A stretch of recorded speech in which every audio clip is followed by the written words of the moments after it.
नमस्कार, आप सुन रहे हैं रेडियो हिंदुस्तान और मैं हूं आपके साथ आरजे अंजू। रेडियो कहानी में आज की कथा का शीर्षक है अनमोल धरोहर।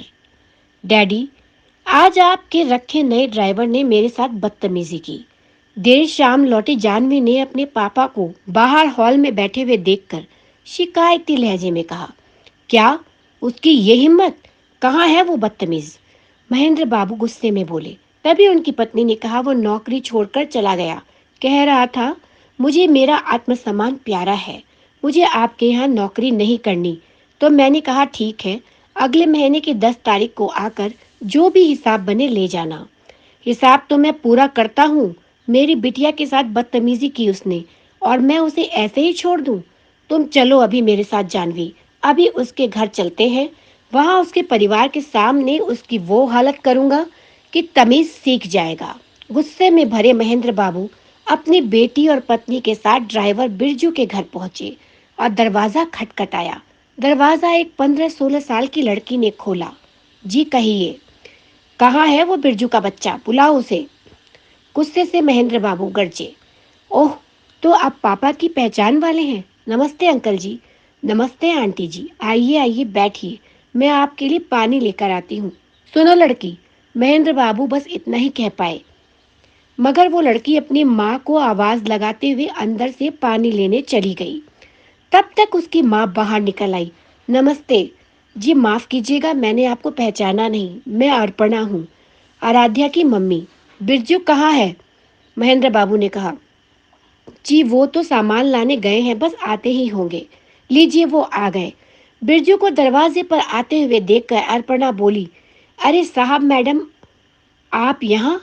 अर्पणा ने, ये हमारे साहब मैडम हैं जिनके यहाँ मैं काम कर रहा था, मगर अब छोड़ चुका हूँ। छोड़ दिया? तुम्हें धक्के देकर बाहर निकालना चाहिए। तुमने मेरी बेटी के साथ क्या बदतमीजी की है? बदतमीजी? माफ कीजिएगा साहब, मैं तो अनजान लोगों से भी तमीज से पेश आता हूँ। तो आपकी बेटी के साथ, जबकि ये मेरी आराध्या की हम उम्र है, उसके साथ बदतमीजी कैसे कर सकता हूँ?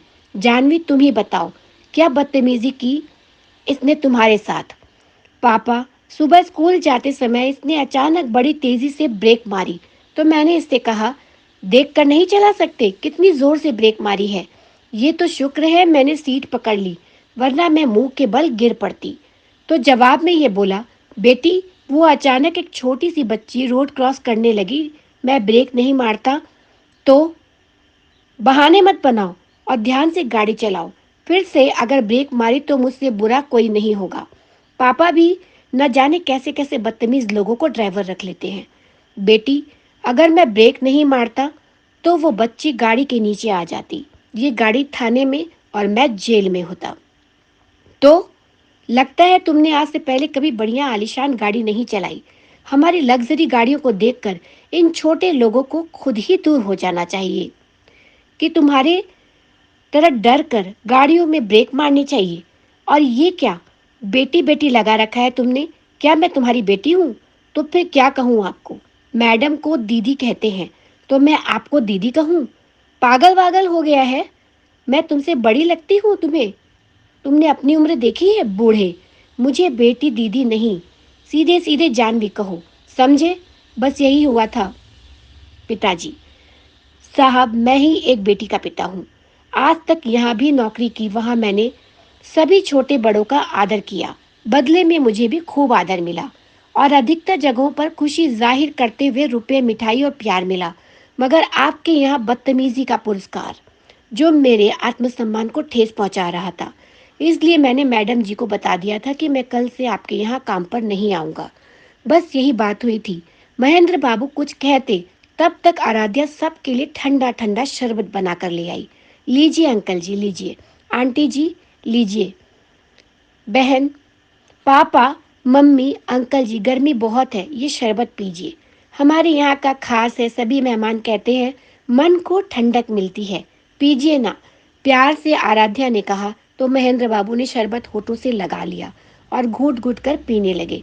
शरबत पीने के बाद महेंद्र बाबू बिरजू की ओर देखकर बोले, बिरजू आया था तो तुम्हें सबक सिखाने, मगर आज खुद यहाँ से एक सबक सीख कर जा रहा हूँ कि अपने बच्चों को पैसा, गाड़ी, मोबाइल, लैपटॉप, महंगी आइटम दो ना दो, मगर तमीज और संस्कार जरूर सिखाओ, वरना बच्चे तमीज भूल कर बदतमीज बन जाते हैं। तुम एक छोटे से घर में रहते हो, शायद वो तमाम जरूरतों को तुम पूरा नहीं कर सकते जो मैं मिनटों में चुटकी बजाकर पूरी कर सकता हूँ, मगर मेरे भाई, जो अनमोल धरोहर, अच्छी परवरिश, अच्छे संस्कार तुमने अपनी बेटी को दिए हैं, वो मैं अमीर होते हुए भी नहीं दे पाया। तुम सचमुच खुश नसीब हो, सौभाग्यशाली हो, जो ऐसी अनमोल धरोहर तुम्हारे पास है।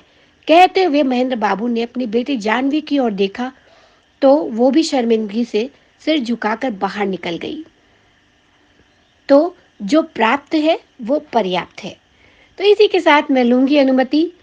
रेडियो कहानी में फिर से एक नई कथा लेकर हाजिर हो जाऊंगी आपके सामने, लेकिन तब तक के लिए हमारे साथ बने रहिए।